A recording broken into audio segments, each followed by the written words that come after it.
Yeah, we'll turn on the lights for a minute. Okay, good luck everyone. First of all, Mazel Tov to Rabbi Glatstein on this amazing accomplishment of being Messiah HaShas by learning 2 blot a day. Let's really think about it. To learn a blot a day, it's not easy to do. You know, to do consistently every single day, Friday, Shabbos, Yom Tif, Tisha B'Av, Yom Kippur, Rosh Hashanah. It's really amazing, and to do 2 blot a day, it's more than doubly astounding. So, you know, the Gemara says that Lachamei V'Esrim Shana, the last good person, Kavata Itim La Torah. So literally, did you establish time to learn? But the Chidah says Kavata Itim, the Nissa means what? You remember. If you'll steal time to learn, right? You steal time to learn. You have to steal time. Steal time means you have to find a minute here, a few minutes there. It's really testament to great Hasmada. Rabbi Chaim Falangi, he published a sefer called Tchila L'Chaim. If you know his Svarim, they're all printed very big. He originally published Tchila L'Chaim in very small size, because he said that during Yom Naram time, people don't have time to sit and learn like an hour straight. But people have a few minutes here, a few minutes there. If you have a small sefer on you, you could chaparayim. He has over 100 ways to connect the end of the Torah to the beginning of the Torah. So we're Mevarach Reb Shui, and we're Mevarach Reb Shui's father. He's going to give us lessons in Chinuch Havanim, because he did a remarkable job all around. And B'ezras Hashem, you should only have Nachas the Kedusha from your children, Reb Lewis from your grandchildren, and many generations. Good health. Advias Gadol Tzedek. The word Siyum is an unusual word. It has a unique phenomenon. The revealed letters of the word are the same as the hidden letters of the word. So, for example, you take the word Siyum as Samach, Yud, Vav, Mem. So you take the letter Samach, it's spelled Samach, Mem, Chaf. So the revealed is a Samach, and the hidden is a Mem and a Chaf. The gematria of the Samach is the same as the Mem and the Chaf. You take the letter Yud, Yud is spelled Yud, Vav, Daled. The gematria of Yud is the same as the Vav and the Daled. The Vav is spelled Vav, Vav. The revealed is the Vav, the hidden is the Vav. The Mem is Mem, Mem. The revealed is Mem. So the Goyin says, the Abdurrab says, it teaches you that, you know, here it is Erev Pesach, or in the 9 days, this guy, he harved for 10 years to finish the Masechta, and everybody else joins and eats the meat, or everyone else joins and breaks the fast. But the answer is the one who makes the Siyum and the one who participate, they're equal. They're in it together. So even the revealed, whether you made the Siyum or whether you're participants, you're equal shares. However, don't get your hopes up too high, because in Tehillim Perek Chavav it says, "V'im na'alamim lo yavai." It's better not to be the hidden part. It's better to be the revealed part. Meaning it's better to make the Siyum than just to eat the pizza. It's good to eat the pizza, and it was very good. Shkoyach Rabbi Yehuda, and beautiful playing. Very nice, beautiful playing. Really nice. But, what? Hunkies? No, they have to pay for advertising. But Yehuda will get it. Beautiful playing, really. So it's really an inspiration to all of us. As Hashem, we're very happy for Reb Shui, that he was zocheh to this great achievement. And we're mishtatfim b'simcha, but we all aspire and we're all inspired, as Hashem, that we should be the revealed part and not just the hidden part. We know Minhag Yisrael Torah, it's brought in the Sefer HaEshkol, is at the end of a Siyum, we invoke the 10 sons of Rav Papa. Hanina Bar Papa, Rami Bar Papa, Nachman Bar Papa. They're our good friends, we hear them all the time, the 10 sons of Rav Papa. The question is, why are we mentioning Rav Papa's family? I mean, why don't we should say the family of the Messiah, you know? Shui ben Reb Lewis. What's your other son's name? Moshe. We should say, yeah, and your grand. Well, who's Reb Papa? I mean, he was a nice man, but why we bring Reb Papa to this? Reb Papa didn't finish anything. What does Reb Papa have to do with the Siyum? So they say over in the name of the following Goyin. It's not a well-known Goyin. His name was Rav Aaron Shimshon Polanski. He's known as the Tefliker Rav. The Tefliker Rav. He was the Rebbe of Reb Elyashiv. He was the Rebbe of Reb Shlomo Zalman Auerbach, and he was the Rebbe of Reb Avadia Yosef in Psak Halacha. He was a Baki in Psak Halacha. The Tefliker Rav. And the schus to be by his kever, if anybody wants to go. He's buried in the Sanhedria Beis HaKvaros. Okay, he was a goyin atzum, and he says something out of this world.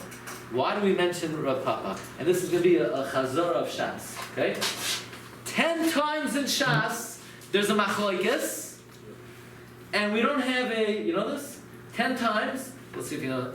And Kamra Rav Papa says, follow both of them. I'll give you a few examples. One in brachas non test. If you see a rainbow, do you make the bracha zoichar habris, or do you make the bracha of neman b'vrisa b'kam b'mamarei? Amar Papa, do both of them. Or let's say by brachas haTorah. The question is, do you say asher bachar banu? Do you say v'harevna? Do you say, what bracha should you say? Comes Rav Papa says, say all of them. Say all of the above. We have many machlokes in. Another example, someone who goes into a beis hakisei. You say asher yatzar. What do you finish? Do you say roifei chal basar? Rav Shesha says mafli lasos. Amar Rav Papa. Therefore you say both of them. Now, because Rav Papa's minhag was to honor Talmidei Chachamim, you have a machlokes. You have Abai says one thing, Rabbi says both, the other thing. Rav Papa says, so go like both of them. Try to accommodate both opinions. So the opinion of Rav Papa was to honor Talmidei Chachamim.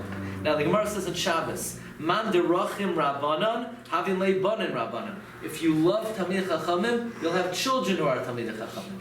So we're saying, why was Rav Papa zoichet to have 10 sons of Talmidei Chachamim? Because he loved Talmidei Chachamim so much, he didn't want to dismiss any opinion, he followed both opinions. 10 times in Shas. So Rabbi Yashiv heard this part. Rabbi Yashiv asked, there's only 9. So Rabbi Yashiv said, it's not true. Actually, Rabbi Yitzchak Zilberstein asked Rabbi Yashiv, right? There are only 9. And Rabbi Yashiv said, no, there's a 10th. What's the 10th? The Gemara in Brachos. Gemara Brachos Yud Aleph Amud Beis says, what is Brachos HaTorah? One opinion is B'harevna. One opinion is Asher Bachar Banu. One is La'asoik. Amar Rav Hamnuna. Hilkach Lamrino Lekulu. Say all of the above.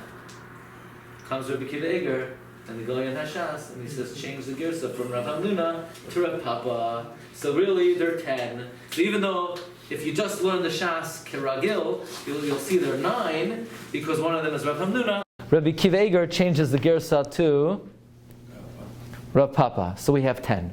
However, there's a journal called Oiraisa who found a different 10th. What's the different 10th? The Mishnah says in Masechta Tainis, Mishenichnas av mematin b'simcha.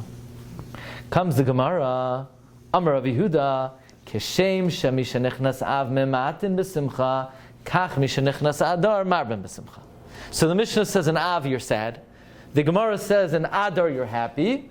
Amar Rav Papa, if you have a court case, schedule it for Adar. So they suggest as follows. There's a machlokes. The Mishnah seems to say only in Av you should be sad, but in Adar you're not to be happy. The Gemara adds that in Adar you have to be happy. Comes Rav Papa and says, let's not fight about it. You don't have to be so happy, but at least if you have a court case, schedule it for then. So that's like a compromise between these two opinions. So this is like a quasi-11th. But it comes out that if you look through Shas, you'll discover that Rav Papa had an 11th son. His name was Abba Bar Papa. But he died young. And his brother, Abba Mari, was named after him. So really, there are 10.5 examples in Shas, Keneged, the 10.5 children of Rav Papa. But I saw in a Sefer Ner Lamar of Rabbi Rachmiel Zeltzer. Rabbi Rachmiel Zeltzer wrote a Sefer Ner Lamea where he gives 100 answers to the Beis Yosef's Kasha. He wrote a Sefer on Siyum. And he says a different reason why we end off Masechta by mentioning the 10 sons of Rav Papa. He says, why was Rav Papa Zoicha to have so many children who are Talmidei Chachamim? Because Ein HaKadosh Baruch Hu Matzah Kli Machzik Bracha Ella HaShalom. The greatest receptacle for blessing is peace. The ultimate peacemaker in Shas is Rav Papa. Rav Papa says both opinions are right. So because Rav Papa always made peace between Talmidei Chachamim, That's why he was Zoicha to Banim Tamidei Chachamim. So we end off a Masechta. That's the same way we end off Hashem Oiz, La'ama Yitein, Hashem Yivarech, Esamai V'Shalom. We invoke Rav Papa because we're trying to invoke and evoke the Midah of Rav Papa, which was the Midah of Shalom. So somebody came to the Brisker Rav, a woman, a very broken woman, and asked for a bracha. So the Brisker Rav said, now's not a good time. Come back tomorrow. She traveled from a faraway city. She had to go home. She came back. The Brisker Rav said, it's still not a good time. Come back in the morning. People didn't understand why the Brisker Rav said that. They went to Reb Shach. Reb Shach explained that you think you could just give someone a bracha? Yeah, bracha b'atzlacha, you know? You think if you just wish somebody well, something good's going to happen? Everything always has to be be'es ratzain. It has to be at the right time. The Brisker Rav was finishing a Masechta. He didn't finish the first time because he had a question. He still couldn't answer the question the second time. He asked you to come back then because he just was Messiahim a Masechta. When you're Messiahim a Masechta, all the Tanoim and Amoraim of the Masechta come and they make it that it's a very opportune time. So imagine if it's not a Siyum on Masechta, imagine if it's a Siyum on HaShas, imagine what an Eis Ratzain it is. So let's all take advantage of this tremendous Eis Ratzain, and let's all be mispalel that HaKadosh Baruch Hu, firstly, should bring Yeshuas for Klal Yisrael, b'chol makom shehem. Ribbon Shem should watch over Achinu Beis Yisrael in Eretz Yisrael, the soldiers, the hostages, all the Yidden ha'omed al hamishmar, all the Bnei Torah, all the Lomdei Torah, all Achinu Beis Yisrael in Eretz Yisrael, b'chol makom shehem. The Rebbe Shem should watch over all of us. The Rebbe Shem should bring us the Gula Shlema. The Rebbe Shem should give everyone personal Yeshuas and Achamais in their family. Everybody should find the Zivugim Hagunim that the Mishpachos need. Everybody should have Parnasa Berevach, should have good health. The Rebbe Shem should give everyone Nachas the Kedusha, Banu Vnei Banu Oiskim Batar Mitzvahs, and we wish Reb Shui and his father and his whole family only continued aliyah, beruchnias, and bracha, b'chol masayadav, mazel tov. We should be zoicha, all of us together, to be b'Yushalayim or HaKodesh, meher v'yameinu, amen.